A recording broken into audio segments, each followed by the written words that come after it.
What is going on, guys? Welcome to the new format for the channel. Also, I apologize right now if I sound not super enthused. I'll get better throughout the video. I didn't sleep very well and my whole body hurts. Hopefully I don't have the Rona. I don't have COVID, it's fine. Anyways, welcome to the new format for the channel. This is the first video that is the new stuff. Man, I can't even speak very well this morning. But this is the first video of the new format for the channel, and we're starting things off with a ranking video. That's right. Welcome to Watch Mojo, and today we will be ranking the... I can't even do her voice. I don't know. You all know the Watch Mojo chick. But we're going to be doing a ranking video of the Spyro bosses, and I mean the main bosses. We're not going to talk about the side ones, because like Spyro 3 has some side bosses, like mini bosses, and Spyro 2 has some mini bosses. If I was going to rank all of them, they would literally be at the bottom. So I guess there you go. There's unofficial ranking, including the mini bosses. They're all at the bottom. It's not like they're bad, it's just they can't even compare to the real bosses in this game. But there are 13 main bosses in Spyro the Dragon, Spyro 2 Ripto's Rage, and Spyro Year of the Dragon. And we will be ranking all of them based off of the visuals, including like the boss design as well as the level design. We will be considering their importance to the story. I'm not really gonna put a whole lot of weight into that one, because I mean, like, freaking, is Dr. Shem that important to the story? No, not really. And in all actuality, in Spyro 1 you can skip every single boss if you want to. I think you can. I think maybe the first world is the only one that you have to fight the boss in. I don't even know. It's been a while. But the story, we'll count that a little bit. We're definitely going to take the overall level design into account in regards to Spyro 1 bosses, because part of the boss is the level that they're in Spyro 1, but when it comes to 2 and 3, we'll be taking into account, you know, like what the arena looks like. We'll be taking music into account for this, and as well as mechanics for the boss. That's going to be really important, especially down the line whenever we're getting into like the top 5. That's a really, really important part of the bosses later on down the line, is how you actually fight the boss and how they fight you. But that's what we're going to be taking into account, as well as the difficulty of the boss. I don't know if I mentioned that, but difficulty will be taken into account, and I'm going to do my best to do this unbiased, because I've beaten all of these bosses into, you know, a massive pulp like 10 times over. Like, I mean, they're probably, every time I walk into the arena, they're just like, again, please, just leave me alone. But it's, you know, I'm going to do my best to treat it like I'm a brand new player in regards to the difficulty on this. But we have 13 bosses. We're going to start off at the bottom. Of course, I'm not going to share number 1 right off the bat, but you have the tools for how we're going to rank these. If you agree or disagree with me, go ahead and let us know in the comments. We're going to start doing these videos so that there's a little bit more conversation that's started, and that's not just playthroughs all the time. We want to connect with you guys, and we want you guys to connect with us. It's going to be like an alien thing right here. I want to, there's going to be little clones of me that burst out of your guys' chests. That's what we're going for here. That sounds like a really, really bad creepypasta. SCP Boocrew 113. What do you want? Who's texting me? I don't know who that is. I can't see. I just need to turn my phone on silent because I'm recording. I'm busy now. I think that you guys are going to be a little surprised by my rankings here. Just know that this is completely my opinion as far as how I rank these bosses. I do think that my critiques on some of these bosses are common held. So there's going to be some things in this ranking that I think is fact, but just know that the way that I rank these critiques and positives is all down to me, okay? I'm not telling you that these are, you know, this is the worst boss in the game, or this is the best boss in the game, or this one sucks, and I'm not doing that. I'm not going to be the Giga Chad in this scenario and claim that I know everything. But we're going to get into the list. I've rambled long enough. I hope you guys really enjoy this, and we're going to go ahead and kick things off. Number 13. So I don't think this is a big surprise to anyone who has played this game, or any of the games for that matter. Jacques is easily my least favorite boss in the entire trilogy, and honestly, it might be one of my least favorite in the entire series. I haven't played Legend of Spyro in a while, or Enter the Dragonfly for a really long time, so that might be a little biased. But Jacques is such an underwhelming boss, especially for a late game boss. Jacques is the last boss in Spyro the Dragon until you face Nasty Nork. And I don't know about you, but I really feel like a boss of the last world before the final boss should be big. Like, it should be a really fun boss. It should be challenging. It should have, you know, kind of some finality to it. Almost like it's this duel sort of thing going on. And this one just does not stick the landing at all. I would say the best thing this level has going for it is the enemy design, because I will give it that the enemies in this level are very nefarious looking, including Jacques. Jacques is actually kind of terrifying as a kid. Like in the original one, just having a bunch of super jagged teeth, and you couldn't even really tell what he was in the original. They clarified it a lot in the Reignited trilogy, but that's like the only thing this level has going for it. The music isn't very good, at least not up to Spyro standards. The level design is cheap, because if you make one mistake, you have to restart the level in order to complete the level. The dragons in the Reignited trilogy look really nice. I only got one of them in this footage captured right here, but they both look really nice. But again, that's really just down to the aesthetics of the level. Like, the design's not great. Jacques is a joke as far as a boss. You literally just chase him and flame him 3 times. It's just super underwhelming. Easily the worst boss in the trilogy, and it's not a contest. Number 12. So, number 12, you guys already saw a little bit of footage for. It is Dr. Shem. I really don't have much to say about Dr. Shem, because it's not a bad level by any means. It promotes a little bit of exploration, much more than Toasty did, which is the boss before Dr. Shem.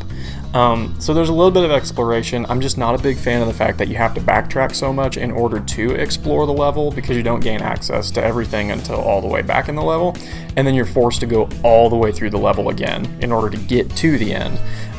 The enemy design was apparent in Clifftown already, which, I mean, that's a common theme in Spyro the Dragon. The boss enemies are present in previous areas of the game, and I get it. Dr. Shem's design is pretty good. I don't mind it. It's a little bit bland. I almost feel like the one in the original game had a little bit more character to it. I will say, though, the dragon design for in here, he's great. On the screen right now, that's an amazing dragon design. He's one of my favorite ones in the entire game, and I forgot his name. You guys would have seen it in the footage, but at least the dragon in here looks great.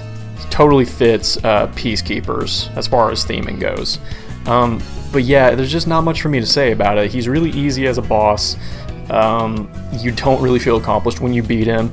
The level design aesthetically is nice, but I feel like Peacekeepers kind of suffers a lot from the blech color palette, and that definitely affects the boss fight here as well. It doesn't really look that nice. All in all, kind of just an underwhelming boss. Not a bad boss, but it suffers the same fate as a lot of other Spyro 1 bosses do.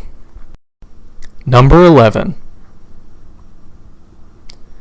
Alright, we are to the very first boss in the Spyro series, Toasty. This was also one of the first levels that the developers showed off when they announced the Reignited trilogy, and I remember being blown away by this when I first saw it, because I thought it looked amazing. It was such an update to the original game, in particular with Toasty. Like, the entire game looks amazing compared to the original, but Toasty is such an improvement.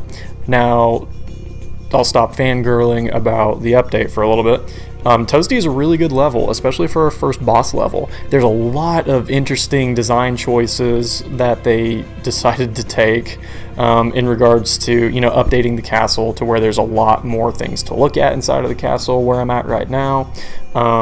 There's little Easter eggs to, you can like see a world from Spyro 2 that's painted in there. There's a little bit of exploration as well on the path that I'm on right now. It's not crazy, but it's easy to miss. I remember when I was little, I always forgot about this path when trying to complete the game. So it has good level design. Toasty himself, like the actual boss, is fine for a very first boss. He's really easy. Honestly, the dogs are the real boss of this game because they have insane tracking ability. That is probably my biggest critique for this level. I thought they had a ridiculous ability to track you and hurt you in the original game. It's even worse in Reignited, and that'll be an issue I bring up later on in this list as well. But the tracking of some of the enemies is way too good for beginner players. Like, I know how to avoid it, but beginners, I guarantee you, probably died to Toasty, which is easily one of the most pushover bosses in the series. And the dragon design here, Nevin, he fits the Artisan's homeworld very well. I would almost argue a little too well, and I feel like he doesn't fit very well with what the original dragon was like in the PlayStation 1 game, but he still fits very well, fits the theming. I like the mustache that they added to him. But yeah, it's honestly just a really good first boss, and I rank this one higher than the other ones because this one hits the mark that it needed to hit, which was an introduction to bosses for the series that wasn't too hard. Also, the music on this one is actually good. Number 10. We're on to the boss that I actually always forget that this guy exists. Blowhard, the boss of freaking Magic Crafters. Yeah, this is Magic Crafters. As a kid, I always forgot about this boss, and to be honest, I really gloss over this one a lot when I think about Spyro 1, but as I replayed it for this, it's actually a really entertaining level. It's not a difficult boss at all, but it's a really entertaining level. It represents Magic Crafters very well. And also the dragon that we're about to see here in a second is actually one of my favorite dragons in the game, which is a common theme with this list ranking. I'm already realizing the boss dragons are some of my favorite ones in the entire remake. It's probably because he has like griffin wings, and I love griffins. But Blowhard, it has great level design. The aesthetics look amazing. I love how it's like an interior cave sort of section that you go through in order to advance through the level.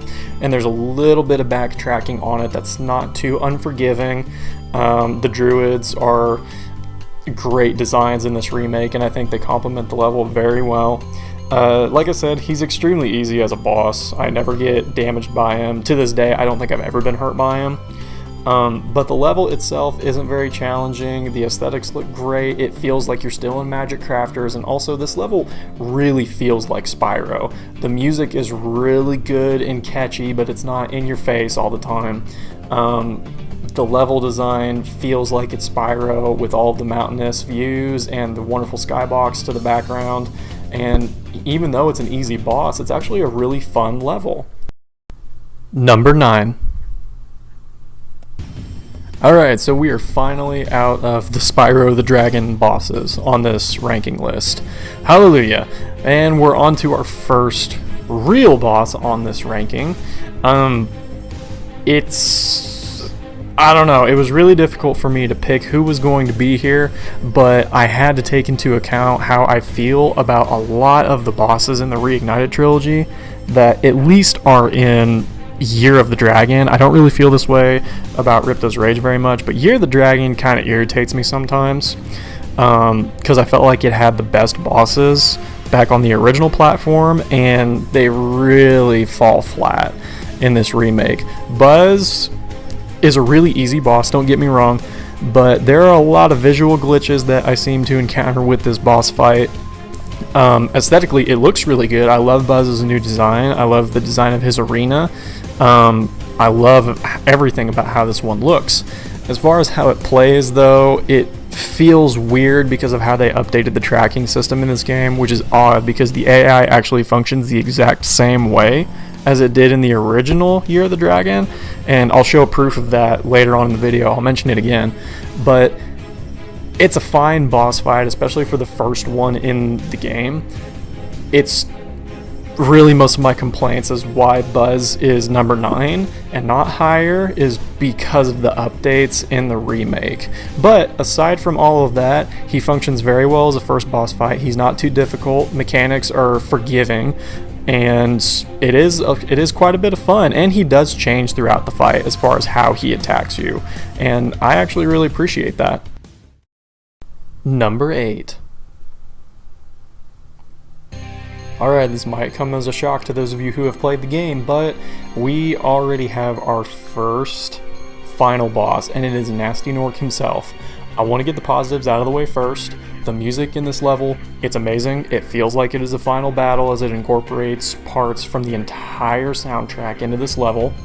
The chase for the keys is actually a lot of fun. I kind of like that, and test your skills that you gain throughout the game, as I promptly body that one right there. But I also really like the level design as you're chasing the key thieves. This tunnel doesn't really have much to look at, but the other one goes through this area where it's almost like this pipeworks area. I think that's really cool. It's almost like, you know, Nasty Nork is harvesting magic or something like that in order for him to use. And I like that you get to see that as the player. Now we'll go ahead and get to my critiques on this.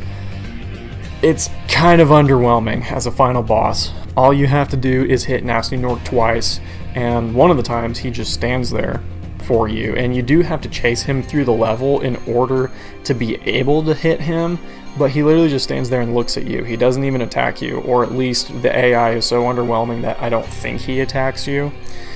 So it's pretty underwhelming for a final boss, especially when it's compared to the 2 other final bosses in this trilogy. And I actually think I'm gonna die here, which, you know, yeah, I die right here, and that's pretty much the only way you can die to Nasty Nork in this. It's not even to Nasty Nork, it's from falling in the pits on the level. I'm just not really a fan of that, as far as that's how you make it difficult and that's how you get hurt. So yeah, it's just really, really easy. Aesthetically, it looks amazing. The music sounds amazing. This one has gotten stuck in my head way more often than a lot of other songs in the series. So you know that it sticks in regards to that. And the mechanics for Spyro 1, it has good mechanics, because Spyro 1 didn't really have that many to speak of, because they were kind of trying to feel out how this series was going to play out. But it plays really well. Like, I mean, it's effective, it's just underwhelming. And I'm not saying that it's a bad level or a bad boss by any means. It's just for such an amazing breakout for a new franchise, because Spyro was a really big deal when it came out. I feel like the final boss should have done much more. It should have had a lot more going for it, especially with how often they hype up how ready Spyro is to get after this guy throughout the entire game. I was really disappointed. Even as a kid, I was like, that's it, whenever I beat him. So, it's a good boss, but it's definitely not living up to what you would want from a final boss in a game, even though it looks and sounds amazing. Number 7.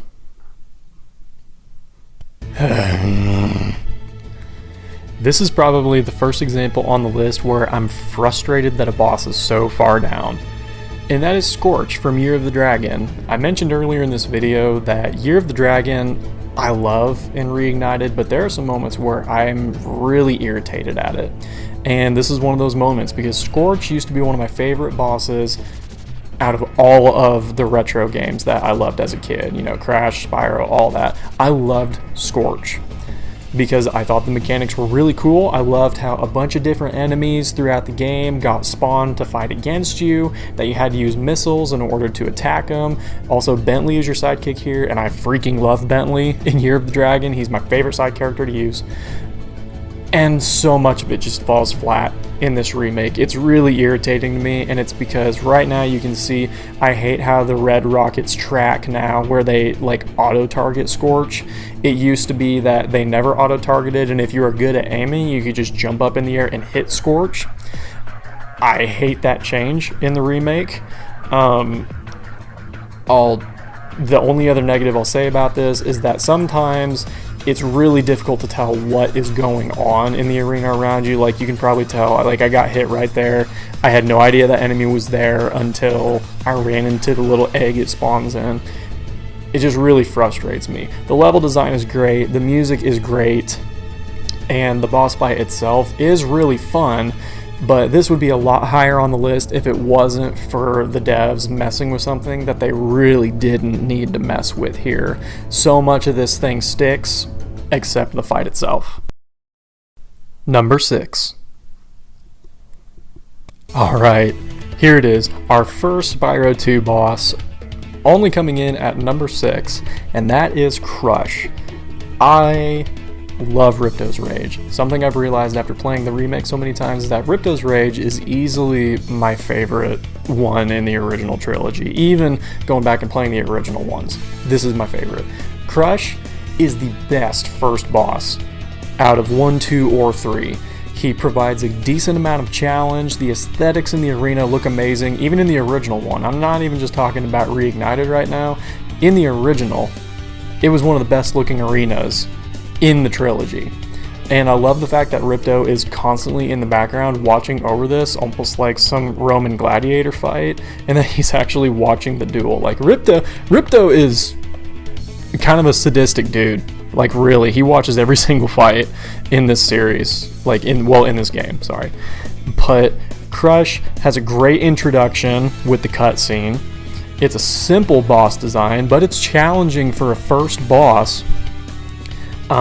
It has amazing music that really does feel like a boss fight. I think Spyro 2 just strikes the nail on the head in so many ways, and this is just another example. This boss fight feels great, it provides a good amount of challenge, it looks great, the music sounds great, and you do feel accomplished when you win. Also, it kind of feels grandiose. A lot of the bosses, except Nasty Nork in the first game, didn't really feel that big, but Crush is huge compared to Spyro. Like, just look at the size difference there. And that matters in boss fights. You need to feel like what you're going up against is kind of a big deal. And in this Reignited trilogy, the redesigns for Crush and Gulp are just phenomenal. Toys for Bob did an amazing job here. And also, the sound effects that are utilized in this boss fight are great. His footsteps sound super heavy with each thud, and every time he jumps to activate one of the power platforms underneath him, the sound is so satisfying. And then when he changes to just stomping on him, like right here, I remember in the original game, the sound effects were just great. So much sticks the landing in this boss fight, and the fact that it's number 6 should give a little bit of a hint as to how good quality the rest of this list is going to be. Like, seriously, if Crush is everything I'm saying about Crush and he's only at number 6, that's a really good identifier that even though the Spyro bosses aren't that difficult most of the time, they stick the landing in so many ways. Alright, and starting off our top 5, we have Spike. Spike is another example where Year of the Dragon can really frustrate me, but this one doesn't affect me as much as Scorch does, because the mechanics play out a little bit better in this one. But this did used to be my favorite one, or one of my favorite boss fights in the series, and now it's down to number 5, but it still has a lot of positives to talk about here. It has amazing level design. I love how the arena looks around Spike here. I also love Spike's design. I definitely prefer the original design, especially since now he has this weird looking wand slash gun thing, and originally he had this really cool hammer with a crystal in it. I preferred that a lot. So I'm not the biggest fan of the design changes, but I still love his design, as well as the skybox in the arena that surrounds us, the fact that he cracks the floor and you have fire that comes up through the cracks that can damage you, so you have to be aware of where you are. Like, they made a lot of really good choices to keep with this boss fight, And I also appreciate the fact that there's a little bit of a throwback here to Ripto's Rage, with the fact that Spike can actually pick up those crystals that Sergeant Bird is dropping, and he can use them against you. That's a really nice throwback to the previous game. I like that acknowledgement. And it adds an interesting mechanic to this boss fight, where the boss is, you know, fighting fire with fire. What you do to him, he will do back to you. And the music is great. Again, it feels like it's a boss fight. I hate this dragon. I really hate this tiny dragon. I don't like him in the remake. But Spike is a really good boss fight that lands a lot of things on the head. But again, it's just those little tiny things that I feel really hold this boss fight back in the remake in particular. Number 4. Alright, so here we have our next final boss in the trilogy. It is the Sorceress. The Sorceress used to be one of my absolute favorite bosses to go back and revisit from my childhood. I would typically play Year of the Dragon like once a year. I wouldn't play it to completion, but I would at least beat it. It's just one of those games that I love that much as a kid, and I actually always looked forward to the boss fight with the Sorceress because I loved the mechanics that were involved. I loved getting to use the little hovercraft cannon thingamajig that you guys will see in a little bit. I loved getting to use that and kind of chase the Sorceress around the arena. You know, this big baddie that I haven't been able to do anything to the entire game. I'm finally getting to just take one-on-one and pretty much do what I want to them, and I love that so much, that you have the opportunity to just come in and kick some tail on this final boss. All of that being said, the reason why the Sorceress is number 4 on this list is because this is the worst offender of the critique that I've had about Year of the Dragon in the remake out of any of the other bosses. The Sorceress translated the worst to the remake trilogy, and I hate to say it because it was one of the best bosses in the original trilogy as far as difficulty, mechanics, environment, music, story, everything. The Sorceress was the best boss out of the original trilogy, but she's fallen so far and so hard in this remake, and it almost irritates me. But get all the negatives out of the way, we still have some really awesome positives here. There's a lot of variation in her attacks. There's variation in the ways that you attack her. You use 3 different vehicles to damage the Sorceress in this boss fight. You start out in a stationary cannon. You then move to a hovercraft-based cannon that you can kind of chase her around the arena in.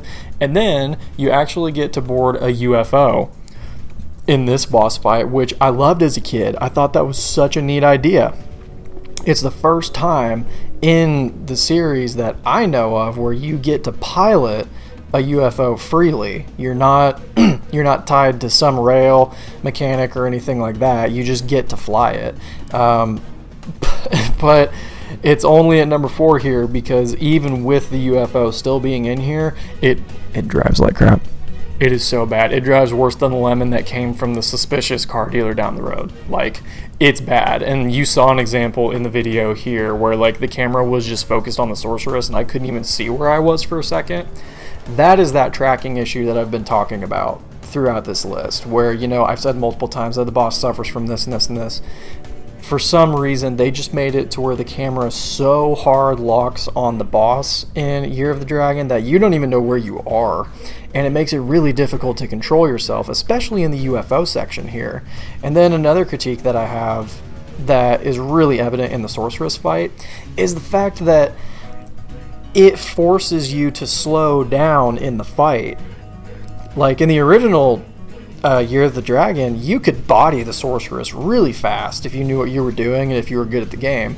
Well, that feels really good as a player because it means that you know what you're doing as far as playing the game goes. But I hate the fact that in this boss fight in the remake, they really made it to where you can only damage the Sorceress like once with each vehicle. Like, once you get the UFO, yes, you can save the UFO, but it controls so poorly compared to the original that it's really hard to save the UFO because your projectiles move really slow, the vehicle itself moves slow and doesn't control very well, and I don't know, it's just a bunch of really annoying things, especially when we know that there was a version of this boss fight that is darn near perfect. Like, the original one feels and plays amazing, but I just don't like the fact that they kind of seem to cheap it out and make it to where you can only hit her once in order to lengthen the boss fight. I really think that's why they did it, and it's so tragic because the boss fight was fine in its length originally if you were just an average player. If you were a really good player, then it was a fast fight. But that's the thing, Spyro is all about rewarding your own abilities and skills in regards to the gameplay's mechanics. If you're really, really good at charging, then you're not going to have a hard time with the speed sections in the game. Or if you can control gliding really well, you're not going to have issues with platforming ever. Like, treetops on Spyro the Dragon will be fine for you. And since this is the last boss in Year of the Dragon, yep, say bye-bye to Year of the Dragon, we have no more bosses from it, it just really sums all of it up. I'm sorry that this kind of turned into a little bit of a rant towards Year of the Dragon, but Sorceress would be number one if it played like the original. No ifs, ands, or buts. Number 3. Alright, so we are on to the next Ripto's Rage boss, Gulp. This would probably be my number 1 if it wasn't for his tracking, and I'll get into that here in a minute whenever we have an example of it. But he's a really well balanced boss. He looks amazing. Like, even just his design, like right now, just look at him. Look at that champ right there. Look at him standing there in all of his glory. Also, this is a really good time to acknowledge the fact that yes, the AI works the exact same in this as it does in the original ones, meaning that unless you move, the bosses don't know where you are, so they don't engage. It's a really, really neat mechanic that I figured out when I was a little kid. You can just stand there and stand there and stand there, and they won't do anything. But he would be my number 1 in the Reignited trilogy if it wasn't for the tracking, and then we should see an example of that here in a second. But it looks amazing. The arena is fantastic. And, like, I mean, you have the lava that's spewing up all around you. You have that beautiful skybox in the background. So many different character models are involved. So there's an example of tracking. It's pretty much just those laser orbs that I have an issue with. They just seem to follow you a little too well. I get hit there and a couple of other times in this fight. Honestly, if this was the original one, I can beat Gulp without ever getting hit in the original. And it's just because the tracking is different. And this is a good opportunity to talk about how, you know, the tracking in the Reignited trilogy is a big problem with me, because the computer actually behaves differently, and so does the camera, but it's like only in boss fights that it does. It's really strange. Like, I mean, pretty much everything in this trilogy is a 1-to-1 remake, except the cameras and the way that the bosses interact with you. And it's very specific attacks. It's whenever they're attacks that can like lock onto you, the camera acts really weird. Spyro can't turn as well as he normally can when he's charging. Like right there, I'm holding the stick really, really hard to the left when I was charging there a second ago, and I'm barely moving. And it is completely because of the camera. It's really strange how it works, and I just wanted to talk about it here because I feel like this fight shows it the best. But all of that being said, that has nothing to do with this fight. This fight is amazing. Like I said, it would be the number 1 for me from Reignited if it wasn't for how good the other 2 are, as well as the tracking. The tracking is enough to keep it from being number 1, but there's so much that this fight has that's good. Great design on Gulp, great design on the arena. The music in here is amazing. Y'all can hear it right now. The music is fantastic for all of Ripto's Rage, in my opinion, but this one and Crush and Ripto really stick out as you can hear them and go, yeah, those are boss fight themes. Those are really, really well done. I also appreciate the mechanic, how Gulp can use your own items against you. I don't think I ever give him the chance in this fight, but he can use what you're using. And as far as I know, this is the first time in the series that is a thing. Crush doesn't do it, and I know none of the bosses in the first game do it. But this is the first time in the series this happens, and it's actually a little bit of a recurring theme in the series from this point on. Oh, see, right here. Actually, right here.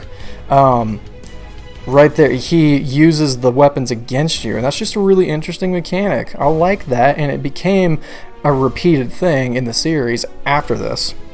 So Gulp isn't just a good boss because a good boss is fun, but he has a lot of interesting mechanics. He did something that got repeated later on in the series, so you know that it was good if they're going to reuse it like that. And he provides a good bit of challenge as well.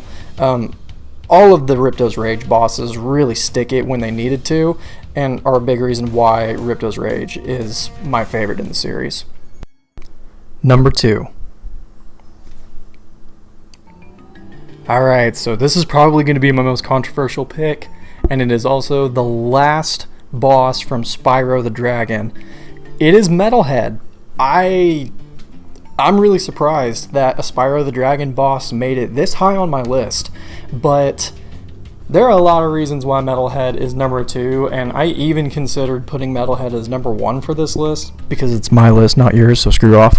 But no, there are a lot of reasons, so let me go ahead and just get the negatives out of the way, because there are way more positives with this one than there are negatives.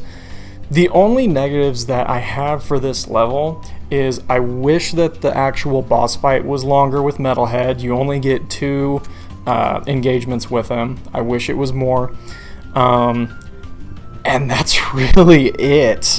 Maybe I wish the mechanics of the boss fight were a little more fleshed out, but it's kind of hard for me to come up with one for this boss fight. So now let's start getting into the positives. First things first, the level. Right now I am displaying why this level is number 2 on my list.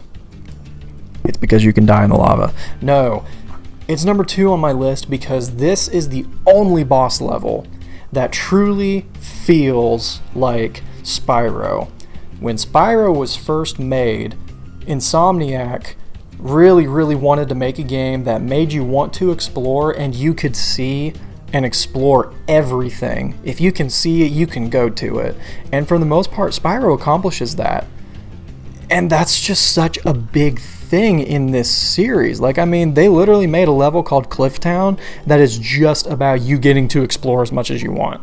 If you can see it, you can go over there. There's literally a dragon in Clifftown that when Spyro goes, hey, what's on the other side of that river? He goes, why don't you glide over there and find out? That's a big deal because when Spyro came out, games like Spyro did not exist. Don't come at me with Banjo-Kazooie. Derek and I are going to make a video about that later, but they're not even in the same league. So, Metalhead is easily the best boss in Spyro the Dragon, and it's one of the best bosses in the series because it perfectly embodies what Spyro is. It's a game that makes you want to check everything out and collect everything there is. Aesthetically, in the remake, it looks amazing. Metalhead's design is great, but also the just looks of the level are fantastic. The mechanics of the boss fight, definitely the best for Spyro the Dragon. Like, I mean, it provides the most challenge. I love the fact that the enemies from treetops are the same enemies that Metalhead literally throws at you in this level. Also, you can't flame the small ones anymore. You have to charge them because now they have armor. And the amount of sheer exploration involved in this level is amazing. This one makes you feel like you are playing Spyro. I could play this level without all of the Spyro assets and skins and have a different character. Like, you could put freaking Mario and Sonic in here, but if it played the same as this, I could tell that it's a Spyro level. And coming in at number 1, best boss in the Spyro series, it is Ripto. For those of you who are very familiar with the series, you probably saw this coming. But I really don't know who else it could be, at least in regards to the Reignited trilogy. If we're considering both of the trilogies, it has to be Ripto. He plays great in the original and he plays great in the remake. But let's just start off with this. Look at this arena. That is a massive, well-detailed, and grandiose feeling arena. This feels like a final battle. It really does. And you have all of your friends helping you in this fight. You know this is it. This is a final battle. And this manages to do something Year of the Dragon did not. And that is let you know that this is it. This is the last hard thing in the game. I mean, not counting the bonus area Dragon Shores. That's not really hard.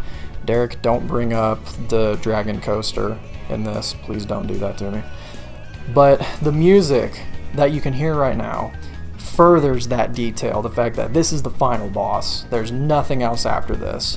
You even have like this male operatic singer going off in the background that almost fits with Ripto's character, because he's a really over the top character and everything about this fight is over the top.